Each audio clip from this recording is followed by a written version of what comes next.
ٹھیک ہے. اچھا ہم ایلوپیشیا کا اگر علاج دوسری اس میں دیکھنا چاہیں سائنس میں دیکھنا چاہیں تو کیا ہے اس میں؟ بھائی اتنے ہربلسٹ کے آگے ہم ڈاکٹروں کی کہاں ملیں گے.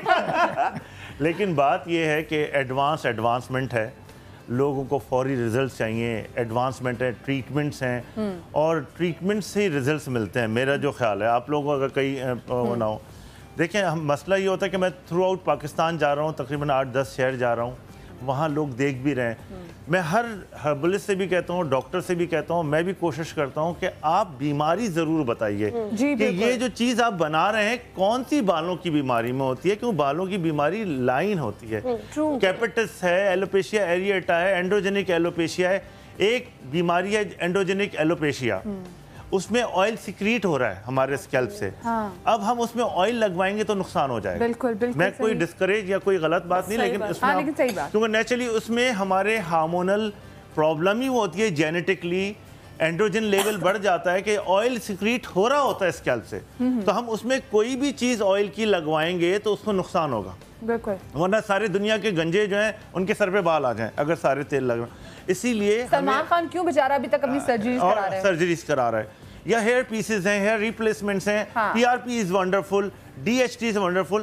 تیل از جو بھی ہے اس کو moisturizing and normal growth of the hair کے لیے از اے بینیفیشل. لیکن اگر کیپٹس ہے, ایک فنگل انفیکشن ہے, اس میں سے بال جگہ جگہ سے چلے گئے, ہوتا ہے انڈور بٹ سے یا فنگل انفیکشن سے ہوتا ہے. جب تک فنگس ختم نہیں ہوگا, جب تک اس کو اینٹی فنگل نہیں دی جائے گی, وہ کیپٹس ختم ہی نہیں ہوگا, وہ انفیکشن ہی نہیں ختم ہوگا. آپ 50 ٹریٹمنٹ ہم ڈاکٹر دیں, حکیم دیں, ہربلسٹ دیں, جب تک وہ فنگل انفیکشن ختم نہیں ہوگا سوال ہی پیدا نہیں ہوتا کہ وہ انفیکشن ختم ہو. ڈاکٹر صاحب میری ایک چھوٹی سی عرض, سوری آپ کی, آپ کے جو لیٹسٹ ٹریٹمنٹ جتنے بھی ہیں ان کے انگریڈینٹس یا ان کے اجزاء اگر دیکھے جائیں وہ سب ہماری ہی جڑی بوٹیاں ہوتی ہیں, ان کے ایکسٹریکٹ ہوتے ہیں. میں عرض کرتا ہوں کہ اس میں کوئی ایسی بات نہیں ہے کہ ہماری چیزیں آئی ہیں, آپ کی چیزیں آسمان سے آئی ہیں, تو ان کے اندر جدت ہو رہی ہے. اب جیسے مثال کے طور پہ اینٹی ایسڈ دوائیں, نہیں اس کے اندر ڈیزیز کا پہچاننا, ڈیزیز کی امپورٹنس بول رہا ہوں. نہیں آپ نے جو عرض کی نا کہ ڈیزیز کا پہچاننا بہت ضروری ہے. لیٹسٹ دواؤں کا ایکسٹریکٹ یہی ہوتا ہے. کئی ایسی کریمز ہیں جو ہم ریکمینڈ کرتے ہیں, اس لیے کہ جیسے ایسیڈیٹی کا مسئلہ ہے, میں ملٹھی سے مسئلہ حل کر دیتا ہوں. نہیں it's wonderful, ٹھیک ہے نا, لیکن بیماری کا پتہ ہونا ضروری ہے. بیماری کا پتہ ہونا ضروری ہے. جو ہے اس کے اگر آپ پورے اجزاء دیکھیں تو وہ اصل میں تو ایکسٹریکٹ ہی ملٹھی کا ہے. اچھا لیکن آپ وہ یہ بات کریں کہ تشخیص آپ کو ڈائگنوسس نہیں ہو رہی ہے. دیکھیں آپ 85 قسم کی ہیئر کی بیماری ہیں, ہم فارمولا وہ ایک ہی یوز کر رہے ہیں سب پہ, تو کہیں نہ کہیں ٹربل ہو سکتا ہے. ہمیں جب تک ٹارگیٹ ہی نہیں مل رہا ہے اس بیماری کا کہ کون سی بیماری میں کیا چیز دینی چاہیے, تو سامنے سننے والا بہت بیچارہ معصوم ہے, اسے پتہ ہی نہیں ہے وہ چیز. Diagnosis is very important. اب جیسے آپ ہارمونل کی بات ہو رہی تھی کہ فیمیل میں آج کل بڑا کامن ہو گیا ہیئر فال.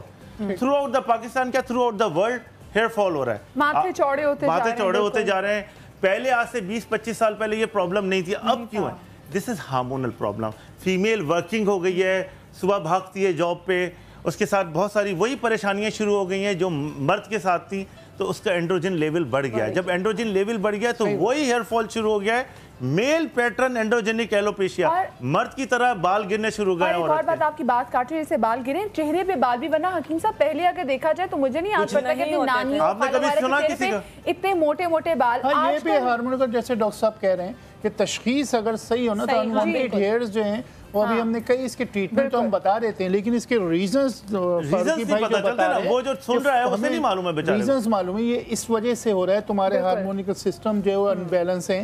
اس کو بیلنس کرنے کے لیے چاہے آپ دیسی ٹوٹکے کرو, ڈاکٹر کی دوا لو, لیکن اس کو بیلنس, اس کو بیلنس, اس مرض کو پکڑ لیں تو علاج بھی ہو جائے گا. اچھا پی آر پی کی کیونکہ بات کر رہے تھے تو ہمارے ساتھ صدف یہاں پہ. صدف پی آر پی کیا ہے؟ اس میں کافی خونی علاج ہے, مجھے ایسا لگتا ہے, سننے کو لگتا ہے. پلیٹلیٹ رچ پلازما ہے, جی ٹھیک ہے. تو اس میں پلازما از انریچڈ ان پلیٹلیٹ. ہم بلڈ نکالتے ہیں پیشنٹ کا, اور اسی بلڈ سے اس کو ایک ٹیسٹ ٹیوب میں ڈال کے مشین میں, جیسے ہم نارملی ٹیسٹ ٹیوب میں ڈال کے ٹیسٹ کرتے ہیں, تو مشین میں ڈال کے ہم اس کو پلازما سیپریٹ کر دیتے ہیں. ٹھیک ہے. پلازما سیپریٹ کرنے کے بعد لوکلائز ایریا پہ, چاہے وہ اسکیلپ ہو, فیس ہو, ہینڈ, فیٹ, جہاں جہاں ضرورت ہے, جہاں مطلب جس بیماری کے لیے ہمیں چاہیے, ہم اس چیز کے لیے لگاتے ہیں, اور وہ بہت افیکٹو ہے.